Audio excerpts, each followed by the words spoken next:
우리 주님께서 사망 권세 이기시고 다시 부활하신 줄로 믿습니다. 그리고 우리 주님께서 부활하심으로 말미암아 우리의 부활의 첫 열매가 되심도 믿습니다.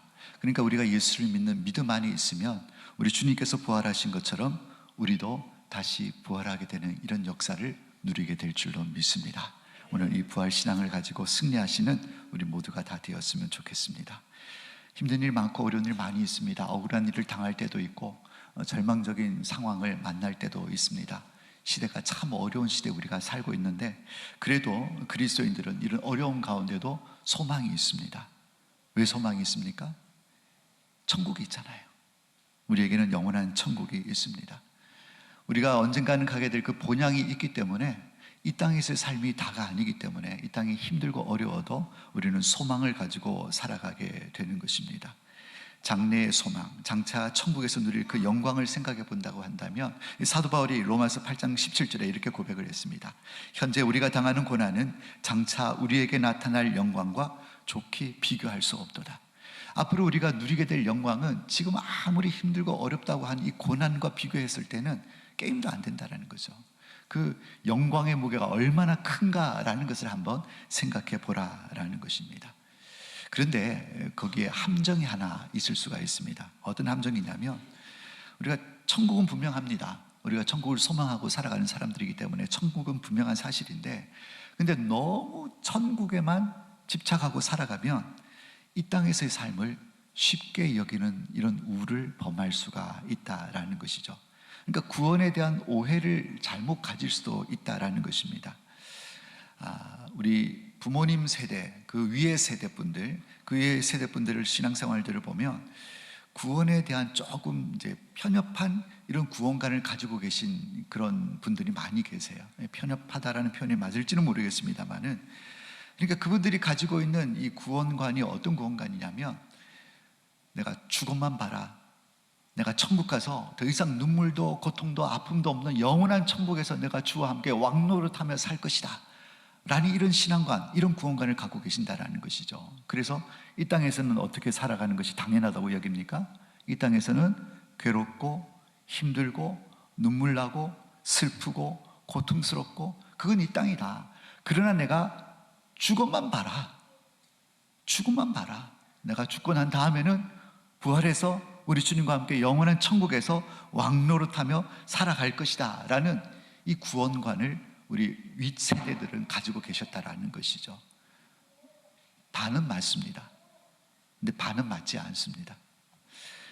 왜냐하면 우리가 천국 가서만 구원을 누리는 것은 아니거든요. 우리가 힘들다고 얘기하는 이 땅에서도 우리는 얼마든지 천국을 누리며 살아갈 수 있는 존재가 우리인 줄 믿으시길 바랍니다. 안 믿어지십니까? 천국만은 내 집 아니라고요. 이 땅을 살면서도 천국을 누리는 사람이 진짜 신앙인인 줄로 믿습니다. 죽음만 바라가 아니라 살아있는 동안에도 이 땅에서 천국을 누려야 한다는 것이죠. 그런데 우리 윗세대 어르신들은 그런 신앙 고백보다는 이 땅은 그냥 지나가야 돼, 이 땅에서는 소망이 없어, 다시는 소망이 없어, 그래서 오직 천국뿐이야 라는 이런 신앙의 고백을 가질 수밖에 없는 이유가 뭔가 한번 생각을 해봤어요. 이유가 무엇이겠습니까? 그분들의 삶이 너무 힘들었기 때문에 그렇습니다. 너무 삶이 힘들고 각박했다라는 거죠. 이제 4월달이지 않습니까? 조금 있으면, 저는 그런 시기를 지났던 세대가 아니기 때문에 잘 모릅니다만, 저는 그래도 풍성한 세대에 살아온 세대이기 때문에 그런 걸 잘 못 느꼈는데, 우리 연배가 좀 있으신 우리 성도님들은 보릿고개라는 것을 다 겪어보셨잖아요. 보릿고개가 뭡니까? 그러니까 이제 보리가 익어가지고 추수할 때는 아직 멀었는데, 작년에 이제 묵은 양식이라 그러죠. 그것이 다 동이 난 거예요. 빨리 보리가 익어서 추수를 해야지 그걸로 다시 이어가는데, 작년에 양식이 다 떨어져서 먹고 살 거는 없고 보리는 아직 덜 익었고, 그래서 먹을 것이 없어서 고생하던 그 시대를 이제 보릿고개다 이렇게 이제 얘기를 하는 것이죠. 그러니까 우리 윗세대들은 그런 보릿고개가 있었습니다. 그러니까 먹고 사는 문제가 보통 일이 아니었다라는 것이죠. 그리고 우리 윗세대 어르신들은 어떤 경험이 있습니까? 6.25라는 엄청난 큰 전쟁도 겪었잖아요. 그러니까 사람이 죽어나고 옆에 있는 자식들과 형제들, 가족들이 죽어나는 그런 고통이 있는 그런 세월을 보냈습니다. 좀 더 거슬러 올라가면 일제치하의 그런 이 식민지 시대도 살지 않았습니까? 그러니까 그들의 인생을 돌이켜보면 어려움, 고난, 순환 이런 것들이 계속되어졌다라는 거예요. 그러니까 그들은 그런 고백을 할 수밖에 없는 거예요. 이 땅은 소망이 없다. 그래서 죽음만 봐라. 내가 천국 가서 영원히 왕노릇하며 행복하게 잘 살 것이다 라는 고백을 할 수밖에 없었다라는 것이죠. 그래서 그분들이 즐겨 부르는 찬양이 있습니다. 어떤 찬양입니까? 가사가 이런 가사가 있어요. 낮에나 밤에나 눈물 머금고 내 주님 오시기만 고대합니다. 가실 때 다시 오마 하신 예수님 오 주여 언제나 오시렵니까? 이 주님 고대가라는 찬양인데 이 손양호 목사님이 지은 이 찬양입니다. 그러니까 그 내용의 가사를 보면 밤이나 낮이나 눈물로 지샌다라는 거예요. 그러면서 간절히 바라는 건 주님 빨리 오셨으면 좋겠다고, 빨리 이 세상이 끝나서 천국 가서 더 이상 고통도 눈물도 없는 그런 세상을 내가 살았으면 좋겠다라는 것이 우리 윗세대 선배들의 신앙의 고백이었다라는 것이죠. 빨리 천국에만 갔으면.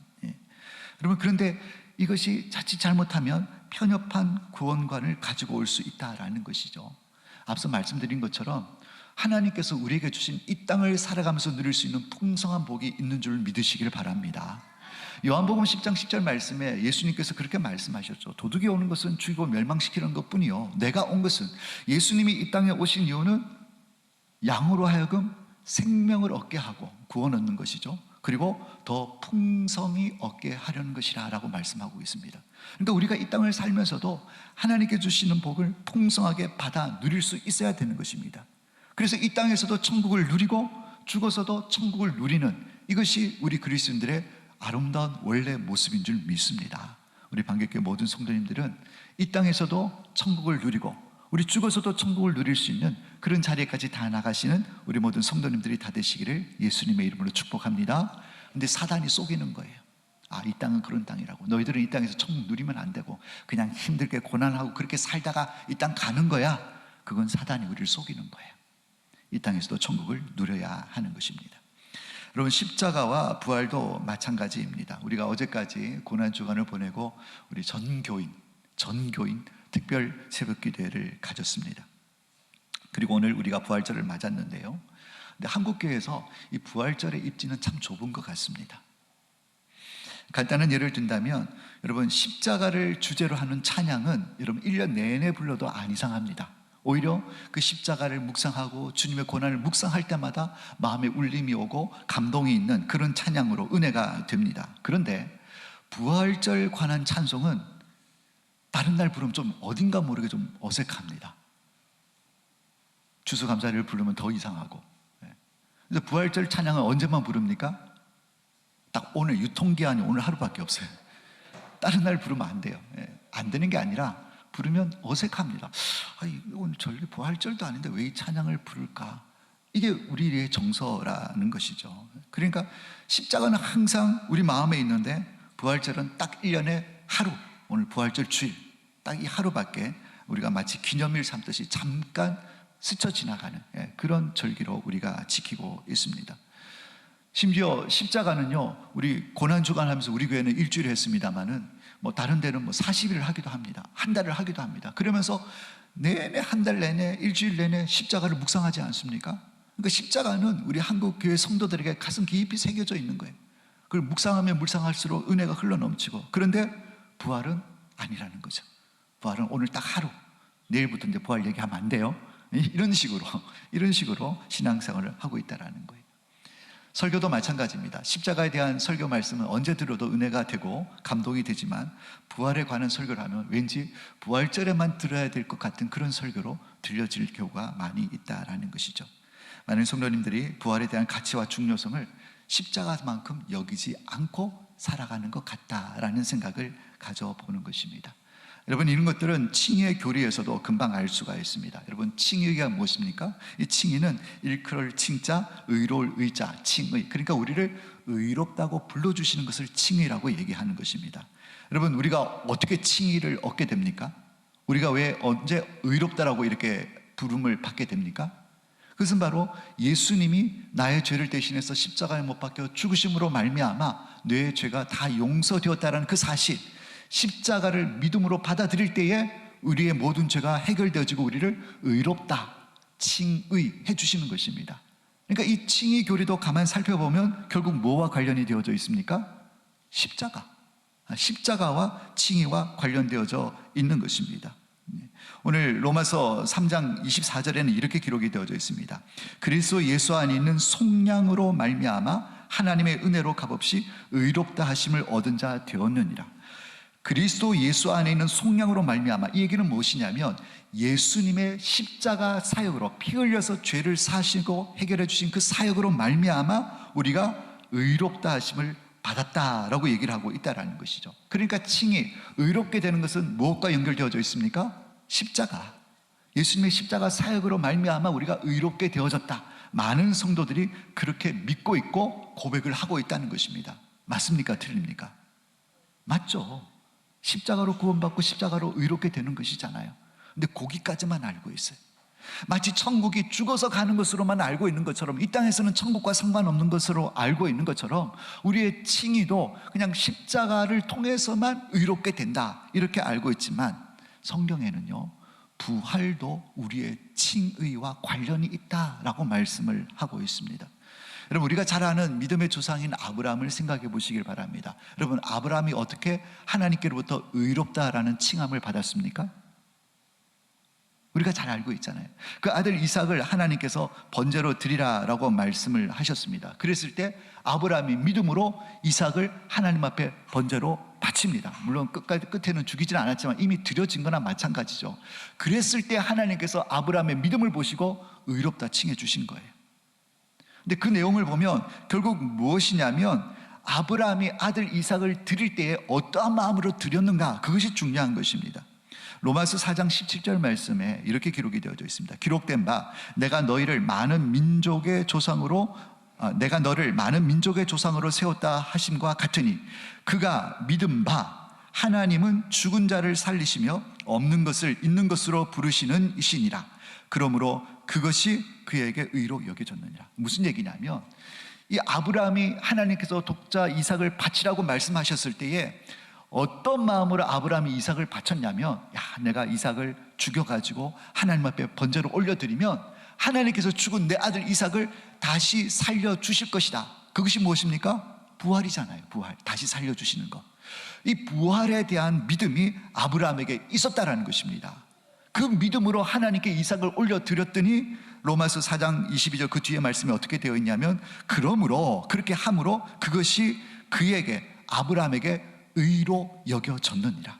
그러니까 아브라함이 의롭게 되어진 것은 아들 이삭을 죽여서 드렸지만 하나님께서 다시 살려주실 것이란 믿음이 있었기 때문에 의로 여기셨다라는 것입니다. 여러분, 의롭게 되는 것이 십자가를 통해서 의롭게 되어지는 것도 맞지만 바로 부활을 통해서, 부활을 믿음으로 말미암아 의롭게 되어진다는 사실을 아브라함을 통해서 분명하게 보여주고 있습니다. 그런데 이 부활을 믿음으로 말미암아 의롭게 된다는 이 고백은 아브라함만 해당되는 것이 아닙니다. 우리에게도 동일하게 적용이 되어진다라는 것이죠. 로마서 4장 23절 말씀에 보면 그에게 의로 여겨졌다 기록된 것은 아브라함만 위한 것이 아니요. 그러니까 아들 이삭을 다시 살려주시는, 부활시켜 주실 것이란 믿음을 보고 하나님께서 아브라함을 의롭다게 해주셨는데 이것은 아브라함을 위한 것만이 아니라는 것입니다. 누구를 위한 것입니까? 뒤에 24절 말씀에 보니까 이 의로 여기심을 받을 우리도 위함이니 곧 예수 우리 주를 죽은 자 가운데서 살리신 이를 믿는 자니라. 뭐라고 얘기하고 있습니까? 예수를 죽은 자 가운데서 다시 살아나신 것을 믿는 우리도 동일하게 의롭게 해 주신다라는 고백으로 로마서에 기록이 되어져 있다는 것입니다. 아브라함이 이삭을 부활시켜 주실 것을 믿은 것을 의로 여겼던 것처럼 우리도 예수님이 다시 살아나신 것을 믿게 될 때에 우리를 의롭다라고 하나님께서 칭해 주신다라는 말씀이 바로 그 뜻이다라는 것이죠. 로마서 4장 25절에는 또 이렇게 기록이 되어져 있습니다. 예수는 우리가 범죄한 것 때문에 내어줌이 되고 또한 우리를 의롭다 하시기 위하여 살아나셨느니라. 예수님께서 부활하신 목적이 무엇이라고 기록이 되어져 있습니까? 바로 우리를 의롭다 하시기 위해서 살아나셨다는 거예요. 그래서 여러분, 이 칭의의 교리, 우리가 의롭게 되는 것, 죄 없다, 죄 용서 받았다, 의롭게 되어졌다라는 이 고백은 십자가만이 영향력이 있는 것이 아니라 부활도 우리의 칭이 의롭게 되는 것과 깊은 연관이 있다는 것을 분명하게 보여주고 있다는 것입니다. 그러니까 사도 바울은 십자가만 통해서 의롭게 되는 것이 아니라 예수님이 다시 살아나셨다는 부활을 믿는 믿음으로 의해서도 의롭게 된다라고 분명하게 말씀을 하고 있는 것입니다. 사랑하는 여러분, 분명한 것은 복음은 십자가 하나만으로 설명될 수가 없습니다. 물론 이 십자가가 이 구원사의 가장 핵심적인 사건이기 때문에 우리가 대표성의 원리를 가지고 이 십자가를 구원의 또 복음의 대표적으로 이렇게 우리가 표현을 하고 있습니다만은, 사도 바울은 뒤에 다른 여러 서신들을 살펴보면 십자가뿐만 아니라 부활을 같이 묶어서 얘기를 하고 있는 것이 많이 기록이 되어져 있다는 것입니다. 고린도전서 2장 2절 말씀에 내가 너희 중에서 예수 그리스도와 그의 십자가에 못 박힌 것 외에는 아무것도 알지 아니하기로 작정하였느냐, 이 말씀을 보면 사도 바울은 오직 십자가밖에 말하지 않는 것 같아 보입니다. 그러니까 우리가 구원받는 것도 의롭게 되는 것도 십자가 사건 외에는 다른 건 아무것도 의미가 없고 오직 십자가만 의미 있다라고 얘기하는 것 같지만, 다른 데를 보면 십자가만 말하는 것이 아니라 부활도 같이 말씀하고 있다는 것에 우리가 집중을 해야 하는 것입니다. 그것이 바로 로마서 10장 9절 말씀입니다. 네가 만일 내 입으로 예수를 주로 시인하며 또 하나님께서 그를 죽은 자 가운데서 살리신 것을 믿으면 네 마음에 믿으면 구원을 얻으리라. 여러분, 십자가에 못 박혀 죽으신 것만 믿으면 구원받는 게 아니고 그 아들을 다시 살리신 것을 믿으면 구원받는다고 말씀하고 있는 것입니다. 그러니까 우리의 구원, 우리의 의롭게 되는 것은 십자가 사건만으로 끝나는 것이 아니라 예수님이 다시 살아나신 이 부활 사건도 우리 구원과 칭의와 아주 중요한 관계가 있다는 것을 사도 바울이 말씀하고 있다는 것이죠. 여러분, 초대교회의 십자가가 어떤 의미였습니까? 어떤 의미로 본다면 초대교회의 십자가는 불발탄이었습니다. 여러분, 불발탄이 무엇입니까? 군인이 총을 탁 쏘는데 격발을 했는데 팡 하고 총알이 나가야 되는데 격발을 안 하는 것입니다. 아무리 쏴도 총알은 안 나가니까 그 총에 힘이 없는 것이죠. 그걸 불발탄이라고 얘기합니다. 초대교회의 십자가는 어떻게 보면 불발탄으로 끝날 수 있었습니다. 예수님께서 십자가에 못 박혀 죽으신 걸로 끝나버렸다면, 부활이 없고 그걸로 끝나버렸다면 그것은 그냥 불발탄에 그치는 것이었다라는 것이죠. 예수님께서 예루살렘에 입성하실 때 많은 사람들이 예수님을 메시아로 받아들이고, 야, 이제 저분이 유대인의 왕이 되실 것이다, 이런 기대를 가지고 예수님을 쫓았습니다. 많은 사람들이 예수님을 추종했습니다. 그러나 예수님은 정말 힘없이 고난받으시고 십자가에 못 박혀 돌아가셨습니다. 그 모습을 보는 순간 많은 사람들, 예수님을 따르던 많은 군중들이 그들의 기대가 하루아침에 무너지는 것을 경험했습니다. 야, 왕일 줄 알았는데, 우리를 로마로서부터 구원해낼 줄 알았는데, 그런 예수님, 기적을 행하시고 죽은 자도 살리시는 저 예수님이 십자가에 저렇게 못 박혀 힘없이 돌아가시는 것을 보고 그들은 실패와 좌절과 낙심을 경험했습니다. 다 끝났구나. 그래서 예수님의 십자가는 어떻게 보면 불발탄으로 끝날 수 있는 사건일 수가 있었다라는 것이죠. 그 뒤에 아무 일도 안 일어났으면 그냥 불발탄이었을 것입니다. 그러나 그 뒤에 어떤 일이 일어났습니까? 바로 3일 만에 예수님께서 다시 살아나셨습니다. 만약에 이 다시 살아나심, 예수님의 부활이 없었다고 한다면, 여러분, 우리가 전하는, 이제 오늘 우리가 나가면서 부활절 계란을 이제 2팩을 받게 되는데, 여러분 들고 가서 까드시라고 드리는 거 아니고 주변 이웃들에게 예수님 부활하셨습니다 라고 부활 소식을 전하라고 드리는 거예요. 그렇게 나가서 전해 주시길 바랍니다. 그런데 사도 바울이 뭐라고 얘기를 하고 있냐면, 고린도전서 15장 14절 말씀에 그리스도께서 만일 다시 살아나지 못하셨으면, 그러니까 십자가에 죽으시고 그걸로 끝났다고 한다면 우리가 전파하는 것도 헛것이요 또 너희 믿음도 헛것이며, 여러분, 예수님이 부활하지 않으시고 그냥 십자가로 끝났다고 한다면 우리가 아무리 복음을 전해도 그것은 헛것이다. 내가 믿어서 천국 간다, 그거 다 헛것이라고 사도 바울은 아주 강력한 어조로 선언을 하고 있는 것을 볼 수가 있습니다.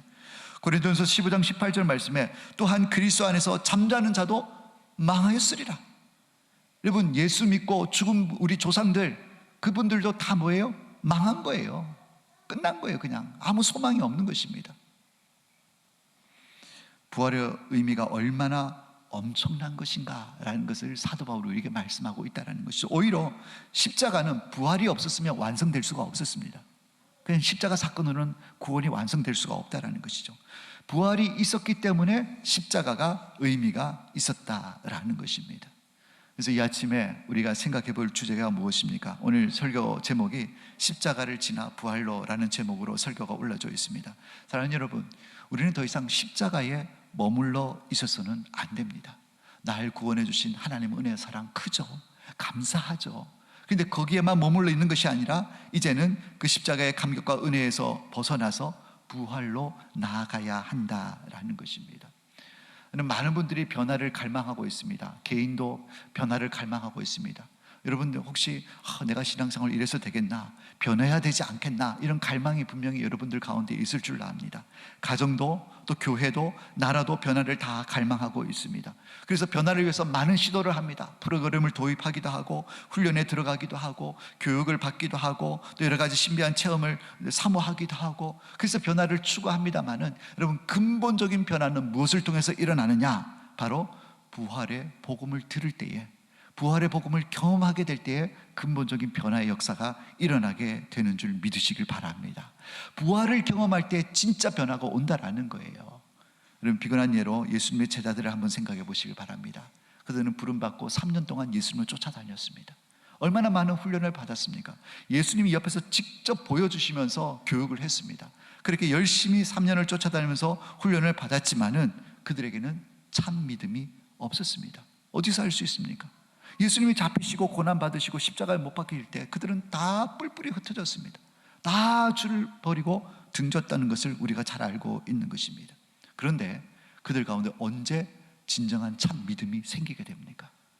그동안 3년 동안 예수님이 곁에 계실 때 그렇게 많은 것을 보여주고 들려주고 하면서 가르쳐줬을 때는 참 믿음이 없었는데 언제 그들에게 진짜 믿음이 생기게 되었는가 하는 것입니다. 요한복음 2장 26절 말씀에 이렇게 기록이 되어져 있습니다. 죽은 자 가운데서 살아나신 후에야 제자들이 이 말씀하신 것을 기억하고 성경과 예수께서 하신 말씀을 믿었더라. 언제 믿었습니까? 예수님께서 다시 살아나신 사건을 경험한 다음에야 비로소, 그전에도 예수님께서 많은 말씀을 하셨죠. 많은 말씀을 하셨는데 그때는 못 믿었다는 거예요. 믿는 것처럼 보였지만 믿질 않았습니다. 그래서 우리가 잘 알다시피 풍랑이 있는 배 가운데 예수님과 함께 타고 계셨지만 예수님과 함께 계심에도 불구하고 그들은 믿음이 없으니까 두렵고 떨었잖아요. 그런데 그들이 믿음이 언제 완성이 되어집니까? 바로 예수님께서 다시 부활하신 사건을 경험하고 난 다음에야 예수님 하신 말씀이 진리구나, 정말 예수님이 살아나셨구나, 참 믿음이 생기게 되었다라는 것입니다. 그리고 이 부활신앙을 경험한 그들은 완전히 바뀌었습니다. 완전히 바뀌었습니다. 그들은 참 믿음을 소유하게 되었고 더 이상 두려워하지 않았습니다. 그래서 담대하게 순교의 자리까지 나아가는 변화된 그들의 모습을 우리가 보게 되는 것입니다. 부활의 신앙이 그들을 변화시킨 것입니다. 우리 가운데 부활의 신앙이 있어야 하는 것입니다. 우리 가운데 부활의 신앙만 분명하다고 한다면 세상이 암만 어렵고 힘들고 험악하다고 하더라도 우리는 절대 무너지지 않을 것입니다. 부활신앙만 우리 가운데 확신하다고 한다면 우리는 강하게 될 것이고 순결하게 될 것이고 거룩하게 될 것이고 정직하게 될 것이고 열정적으로 살아가게 될 줄로 믿습니다. 우리 가운데 부활의 신앙이 있다고 한다면 세상이 감당할 수 없는 믿음의 사람이 될 줄로 믿습니다. 여러분, 우리 자녀들이나 아니면 우리 젊으신 분들 컴퓨터 게임이나 아니면 오락실 한 번쯤은 다 가보셨을 것 같아요. 여러분, 오락실 가서 동전을 탁 넣으면 이제 게임을 할 수 있지 않습니까? 그러면 보통 3판이나 5판을 할 수 있습니다. 보통 3판입니다. 그러니까 내가 뭐 칼싸움을 하는 게임을 한다 그러면 내가 칼싸움을 하다가 칼에 맞아서 죽는다 그러면 다시 부활합니다. 그래서 두 번째 기회를 잡습니다. 또 하다가 죽으면 3세판까지 할 수 있습니다. 여러분, 살 수 있는 기회가 남아있을 때는 담대합니다. 이런 방법도 써보고 이렇게 적을 공략해보고 담대한 모습으로 나가지만 이제 한 번 죽고 두 번 죽고 이제 마지막 생명을 가지고 게임을 하게 되면 이때는 좀 신중합니다. 왜냐하면 죽으면 게임이 끝나니까. 여러분, 우리 신앙도 마찬가지인 것 같습니다. 우리의 삶이 이 땅 한 번뿐이라고 한다면 우리는 이 땅에 집착하게 됩니다. 신중하게 됩니다. 한 번밖에 없으니까 여기에 모든 것을 걸게 되는 것입니다. 그러나 다시 산다라는 믿음이 있다고 한다면 이 땅에 목숨 걸지 않습니다. 이 땅이 다가 아니거든요. 우리를 위해서 준비한 영원한 천국이 있기 때문에 이 땅에 목숨 걸고 살아가지 않는다라는 것입니다. 우리가 생명의 부활로 나아가게 될 때에 우리는 세상 앞에서 담대하게 되는 줄 믿으시기를 바랍니다. 우리에게 다시 살아난다는 이 부활 소망이 우리 모든 성도님 마음 가운데 가득하시기를 주님의 이름으로 축복합니다. 여러분, 오늘 우리가 부활절로 하나님 앞에 올려드리고 있지만은 또한 오늘은 VIP 작정 주일입니다. VIP, Very Important Person, 매우 중요한 사람이라는 뜻입니다. 여러분, 지난주에 VIP 작정 카드를 내드렸습니다. 들고 오셨습니까? 손 들으라 부르면 시험 들 것 같아 손 들으라 부르면 얘기하지는 않겠습니다. 한 분 이상 쓰셨어요? 아유, 우리 하늘이가 제일 믿음이 좋은데 네. 오늘 주보에도 삽지가 되어 있으니까 그거 쓰시고 이제 설교를 마치고 나면 우리 부활절 감사원금을 하나님 앞에 올려드릴 때 장정하신 우리 VIP 카드를 함께 봉헌하시기를 바랍니다. 그들은 쏟고 있습니다. 이 땅에서의 인생이 한 번이라고 그들은 착각하고 있습니다. 죽으면 끝이지 뭐, 더 없지 뭐. 그래서 그들은 아등바등하며 마귀한테 속아서 돈 많이 벌어야 행복하다고, 건강해 행복하다고, 출세해야 된다고, 높은 자리에 나아가야 된다고, 이런 여러 가지 유혹들로 그들을 속이고 있습니다. 영원한 생명에 대한, 천국에 대한 소망이 없어서, 부활에 대한 소망이 없어서 마귀의 종로로 하던 그 우리의 이웃들, 우리의 사랑하는 그들을 우리가 복음으로, 이 부활신앙으로 건져내야 되지 않겠습니까? 오늘 우리가 작정할 때 기도하는 마음으로 꼭 작정하셔서 이 일에 동참하시길 바라고, 그리고 이제 4월 26일 날 우리 박효진 장로님 초청 간증 집회도 할 것이고, 그날 우리 VIP를 초청하는 초청 주일로도 지키게 될 것입니다. 우리 한 달 동안 열심히 기도하시고 그 영혼을 새벽마다 나와서 눈물로 기도하고, 그래서 우리가 전해준 이 복음으로 말미암아 그들이 참 자유와 행복을 누리는, 하나님의 그 은혜 안으로 돌아오는 놀라운 권세를 누리는 역사가 여러분들을 통해서, 우리를 통해서 일어날 수 있기를 예수님의 이름으로 축원합니다. 이 땅을 부활의 능력으로 살아가는 우리 모든 성도님들이 다 되셔서 마귀도 이기고 세상도 이기고, 그래서 예수님께서 약속하셨던 양으로 하여금 생명을 얻는 것뿐만 아니라 더 풍성하게 하려고 하시는 그 복을 마음껏 받아 누리시는 우리 모든 성도님들이 다 되시기를 예수님의 이름으로 축원합니다. 우리 함께 기도하겠습니다. 하나님 감사합니다. 우리의